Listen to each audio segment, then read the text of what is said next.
স্বাগত জানাচ্ছি ইংলিশ সেন্টারের সাথে আছি হুমায়ুন কবির। অনেক অনেক ভালো লাগছে আবার আপনাদের হাস্যজ্জ্বল মুখগুলি দেখতে পেয়ে। আজকে আলাপ করব স্পোকেন ইংলিশের একটি টপিক নিয়ে। সেটা হচ্ছে আমরা যখন কাউকে দিক নির্দেশনা দেই পথ খুঁজে পাওয়ার জন্য, তখন আমরা যে ধরনের ডিরেকশনাল ওয়ার্ডস এবং ফ্রেজেস ব্যবহার করে থাকি সেই বিষয়টা নিয়ে আজকে আলাপ করব। সাথেই থাকুন।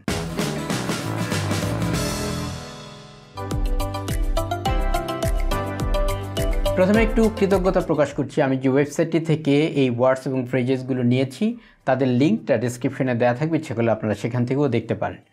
আরেকটি কথা, সেটা হচ্ছে এই ডিরেকশনাল ওয়ার্ডগুলো সবসময় ইম্পারেটিভ সেন্টেন্সে হয়ে থাকে, অর্থাৎ আমরা কাউকে আদেশ দেওয়ার জন্য যে জাতীয় বাক্য ব্যবহার করে থাকি সেরকমভাবেই এগুলো হয়ে থাকে, অর্থাৎ ভার্ব দিয়ে শুরু হয়। চলুন দেখা যাক। Take a right or left, অর্থাৎ ডান দিকে যাও অথবা বাম দিকে যাও, এটা প্রকাশ করার জন্য আমরা বলতে পারি take a right or take a left. Got it মানে আপনি যখন কোনো কিছু বুঝতে পারেন তখন আপনি বলতে পারেন গট ইট, মানে আই আন্ডারস্টুড, মানে আই গট ইট, মানে আই হ্যাভ গট ইট। সেটাকে সংক্ষেপ করে আমরা বলতে পারি গট ইট। সাধারণত আই হ্যাভ গট ইট এভাবে করে আমরা বলি না, আমরা সাধারণত বলে থাকি গট ইট। আই আন্ডারস্ট্যান্ড অথবা আই আন্ডারস্টুডও বলতে পারেন, হ্যাঁ আমি বুঝতে পেরেছি, অথবা হ্যাঁ আমি ধরতে পেরেছি বা আমি বুঝতে পেরেছি, এরকম অর্থে আপনি বলতে পারেন I understand. Do you understand, অর্থাৎ যাকে আপনি নির্দেশনা দিচ্ছেন তাকে আপনি বলতে পারেন ডু ইউ আন্ডারস্ট্যান্ড, অর্থাৎ তুমি কি বুঝতে পেরেছ। গো স্ট্রেট, অর্থাৎ সোজা যাও, এইভাবে করে বলার জন্য আমরা গো স্ট্রেট বলতে পারি।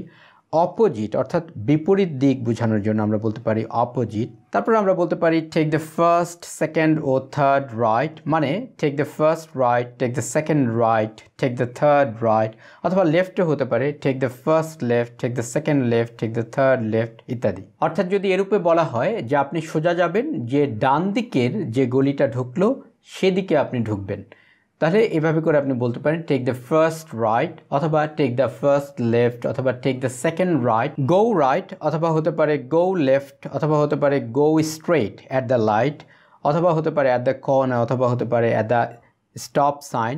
মানে এগুলো কিন্তু সবগুলোর ক্ষেত্রেই প্রযোজ্য, অর্থাৎ আমরা বলতে পারি গো রাইট অ্যাট দ্য লাইট, মানে লাইট পর্যন্ত তুমি রাইট দিকে যাও, মানে ডান দিকে যাও, অথবা বাম দিকে যাও, অথবা সোজা যাও, হ্যাঁ ইত্যাদি বলতে পারে, অথবা কর্নার পর্যন্ত যাও, অথবা স্টপ পর্যন্ত যাও, অর্থাৎ এরকমভাবে বলতে পারি। আমরা বলতে পারি গো রাইট অথবা লেফট অথবা স্ট্রেট অ্যাট দ্য লাইট, মানে লাইট পর্যন্ত, অথবা অ্যাট দ্য কর্নার, অথবা অ্যাট দ্য বাস মানে স্টপ পর্যন্ত, স্টপ সাইন পর্যন্ত বা বাস স্টপ পর্যন্ত ইত্যাদি, এগুলো আমরা বলতে পারি। অর্থাৎ যাই বলি সেগুলো কিন্তু কমান্ডিং যে ল্যাঙ্গুয়েজ, অর্থাৎ ইম্পারেটিভ সেন্টেন্সে বলি। আমরা কিন্তু এভাবে বলি না ইউ শুড গো অথবা ইউ হ্যাভ টু গো, এভাবে করে কিন্তু আমরা বলি না, আমরা সরাসরি কমান্ডিং ল্যাঙ্গুয়েজে বলে থাকি।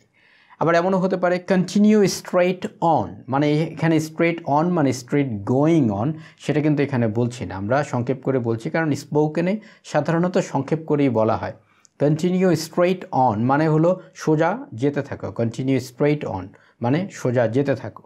তারপরে বলতে পারি টার্ন রাইট, মানে ডান দিকে যাও, অথবা turn left at the light, অর্থাৎ তুমি ডান দিকে মোড় নাও। টার্ন রাইট মানে ডান দিকে যাও, মানে হলো ডান দিকে সোজা যাবে তা নয়, ডান দিকে হলো মোড় নিবে। অথবা টার্ন লেফট মানে বাম দিকে মোড় নাও, বা বাম দিকে যে গলিটা ঢুকলো সেদিকে যাও। অথবা turn right at the light, অথবা লেফট অ্যাট দ্য রাইট, তারপরে হলো turn right at the corner at the stop sign. অর্থাৎ এগুলো অল্টারনেটিভ করে আমাদের যেখানে যেটা দরকার হবে সেখানে সেটা আমরা বলবো। যদি সেখানে লাইট থাকে তাহলে লাইটকে বোঝানোর জন্য আমরা অ্যাট দ্য লাইট বলবো, সেখানে যদি কর্নার থাকে তাহলে কর্নার বলবো, যদি স্টপ সাইন থাকে তাহলে স্টপ সাইন বলবো ইত্যাদি। অর্থাৎ গো মানে হলো যাও, আর টার্ন মানে হলো মোড় নাও, অর্থাৎ ডান দিকে যাও বা বাম দিকে যাও, সেটা মিন করার জন্য আমরা এই টার্ন ব্যবহার করে থাকি। গেট অন দ্য বাস অথবা সাবওয়ে অ্যাট 12th অ্যাভিনিউ, অথবা তাজউদ্দিন স্ট্রিট, অথবা ইয়েলো লেন, মানে হলো গেট অন দ্য বাস মানে বাসে ওঠো, অথবা গেট অন দ্য সাবওয়ে অর্থাৎ সাবওয়েতে ওঠো অ্যাট 12th অ্যাভিনিউ, অথবা এভাবে বলতে পারি get on the bus at Tajuddin street, অর্থাৎ তাজউদ্দিন স্ট্রিটে তুমি বাসে ওঠো, অথবা ইয়েলো লেন, অর্থাৎ যেখানকার ভাষা যেমন আমাদের যেমন তাজউদ্দিন স্ট্রিট এরকম আমাদের এখানকার ভাষা, আর বিদেশে ওরা সাবওয়ে, তারপরে হলো ইয়েলো লেন, তারপরে হলো 12th অ্যাভিনিউ, ওরা অ্যাভিনিউ অনেক ব্যবহার করে। ঢাকাতেও অ্যাভিনিউ রয়েছে, তো যেখানকার যেই জায়গাগুলোর নাম সেই অনুযায়ী আমরা বলতে পারি গেট অন দ্য বাস মানে বাসে ওঠো, তারপরে হলো অ্যাট, তারপরে আমরা যেটা জায়গার নাম বলতে চাই, যদি 12th অ্যাভিনিউ হয় তাহলে সেটা বলবো, তাজউদ্দিন স্ট্রিট হলে সেটা বলবো, অথবা ইয়েলো লেন যদি হয় সেটা বলবো। তার মানে গেট অন দ্য বাস মানে বাসে ওঠো। এখানে রাইড অন দ্য বাস এরকম কিন্তু বলি না, অর্থাৎ গেট অন দ্য বাস মানে যে ভাষাগুলো ন্যাচারালি ইংরেজরা বলে সেগুলোই আমাদেরকে আসলে বলতে হবে, তাহলে আমাদের ভাষাটা অনেক রিচ হবে, এটা অনেকটা নেটিভদের মতো মনে হবে। আর আমরা যদি এখানে বলি রাইড অন দ্য বাস তাহলে খুবই আনইউজুয়াল মনে হবে, এভাবে করে আসলে ওরা নেটিভরা বলে না। Follow the science for the museum অথবা এক্সিবিশন সেন্টার অথবা এক্সিট, তাহলে এগুলোর অল্টারনেটিভ যেটা আমাদের দরকার সেখানে আমরা সেটা বলতে পারি ফলো দ্য সাইন্স, অর্থাৎ সাইনটা তুমি ফলো করো ফর দ্য মিউজিয়াম, অর্থাৎ মিউজিয়ামের সাইনটা ফলো করো, অথবা science for the exhibition centre, অর্থাৎ এক্সিবিশন সেন্টারের সাইনটা ফলো করো, অথবা এক্সিটের সাইনটা ফলো করো, মানে follow the science for the exit, অর্থাৎ এক্সিট মানে যে পথে বাইরে যাবে সেই জিনিসটাকে ফলো করো, এগুলো হতে পারে। Go straight on till you see the hospital then turn left, মানে গো স্ট্রেইট অন মানে সোজা যেতে থাকো, till you see the hospital মানে যতক্ষণ না পর্যন্ত তুমি হসপিটালটা দেখো ততক্ষণ পর্যন্ত যেতে থাকো, দেন টার্ন লেফট তারপরে তুমি বাম দিকে মোড় নাও, অর্থাৎ বাম দিকের যে গলি সেই দিকে যাও। অর্থাৎ এরকমভাবেও আমরা বলতে পারি। টার্ন ব্যাক পিছনে আসো, you have gone past the turning, অর্থাৎ তুমি টার্নিংটা ছাড়িয়ে দূরে চলে গেছো, মানে তুমি যে জায়গা যাওয়ার কথা ছিল সেটা ছাড়িয়ে আরও দূরে চলে গেছো, সুতরাং ফিরে এসো, টার্ন ব্যাক অর্থাৎ ফিরে এসো।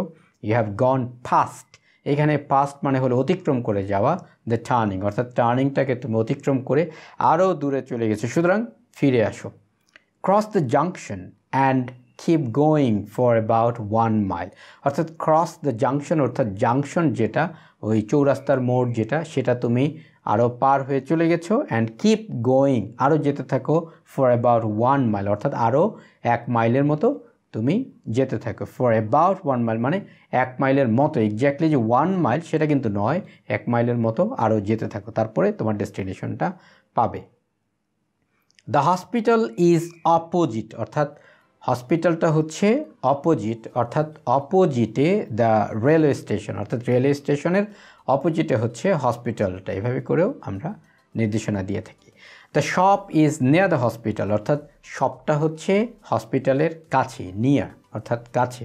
The house is next to the local cricket ground, অর্থাৎ বাড়িটা হচ্ছে নেক্সট টু মানে পাশেই, বাই, নিয়ার, বিসাইড এগুলো দিয়ে আমরা একই নেক্সট টু এগুলো সিনোনিমাসলি ব্যবহার করে থাকি। তাহলে next to the local cricket ground অর্থাৎ লোকাল ক্রিকেট গ্রাউন্ড, ক্রিকেট খেলার যে মাঠ, স্থানীয় যে মাঠ, সেই মাঠের পাশেই হচ্ছে বাড়িটি। The shop is in between the chemist and KFC, মানে এই শপটা হচ্ছে ইন বিটুইন মানে মাঝখানে, দ্য কেমিস্ট অর্থাৎ ব্রিটিশরা বলে থাকে কেমিস্ট আর আমেরিকানরা বলে থাকে ফার্মেসি, তাহলে ফার্মেসি এবং কেএফসি এই দুইটার মাঝখানে হলো এই শপটা, তাহলে the shop is in between the chemist and KFC, অর্থাৎ কেএফসি এবং কেমিস্টের মাঝামাঝি জায়গাতে হলো শপটা। At the end of the road you will see a roundabout, roundabout মানে গোল চক্কর, আমরা বাংলায় বলি গোল চক্কর, যেমন মিরপুর 10-এ গোল চক্কর রয়েছে, আরও বিভিন্ন জায়গায় গোল চক্কর রয়েছে, এই গোল চক্কর তাহলে রাউন্ডাবাউট। তাহলে at the end of the road অর্থাৎ রোডের শেষে you will see a roundabout, অর্থাৎ শেষে তুমি একটা গোল চক্কর দেখতে পারো। তারপরে বাসার ঠিকানা হতে পারে যে ডান দিকে যাবে বা বাম দিকে যাবে, আমরা বলতে পারি টার্ন রাইট, টার্ন লেফট, অথবা হতে পারে যে গো স্ট্রেট অথবা গো স্ট্রেট অন অর্থাৎ সোজা যেতে থাকো, এরকম হতে পারে। অর্থাৎ এখানে যে ওয়ার্ডস এবং ফ্রেজেসগুলো আমরা দেখতে পেলাম সেগুলো কিন্তু ইম্পারেটিভ সেন্টেন্সে করা, অর্থাৎ নেটিভরা এগুলোকে ইম্পারেটিভ সেন্টেন্সে করে থাকে। আমরা যদি বাংলা থেকে ইংলিশে ট্রান্সলেট করি তাহলে কিন্তু এগুলো ইম্পারেটিভ সেন্টেন্সে আসবে না, এখানে আমাদেরকে হয়তো ইউ হ্যাভ টু অথবা ইউ শুড এরকম জাতীয় এক্সপ্রেশন আসবে, বাট সেগুলো ন্যাচারাল হবে না। সবসময় চেষ্টা করতে হবে বিদেশিরা যেভাবে করে বলে আমাদেরকে সেভাবে করেই ইংরেজিটা বলতে, তাহলে সেটা ন্যাচারাল হবে এবং সুন্দর হবে। আর বাংলা থেকে ইংলিশ ট্রান্সলেশন করলে খুব একটা ভালো ফিল স্পোকেনে কখনোই পাওয়া যাবে না। সেই জন্য আপনারা এখানে ইম্পারেটিভ সেন্টেন্সগুলি ব্যবহার করার চেষ্টা করবেন।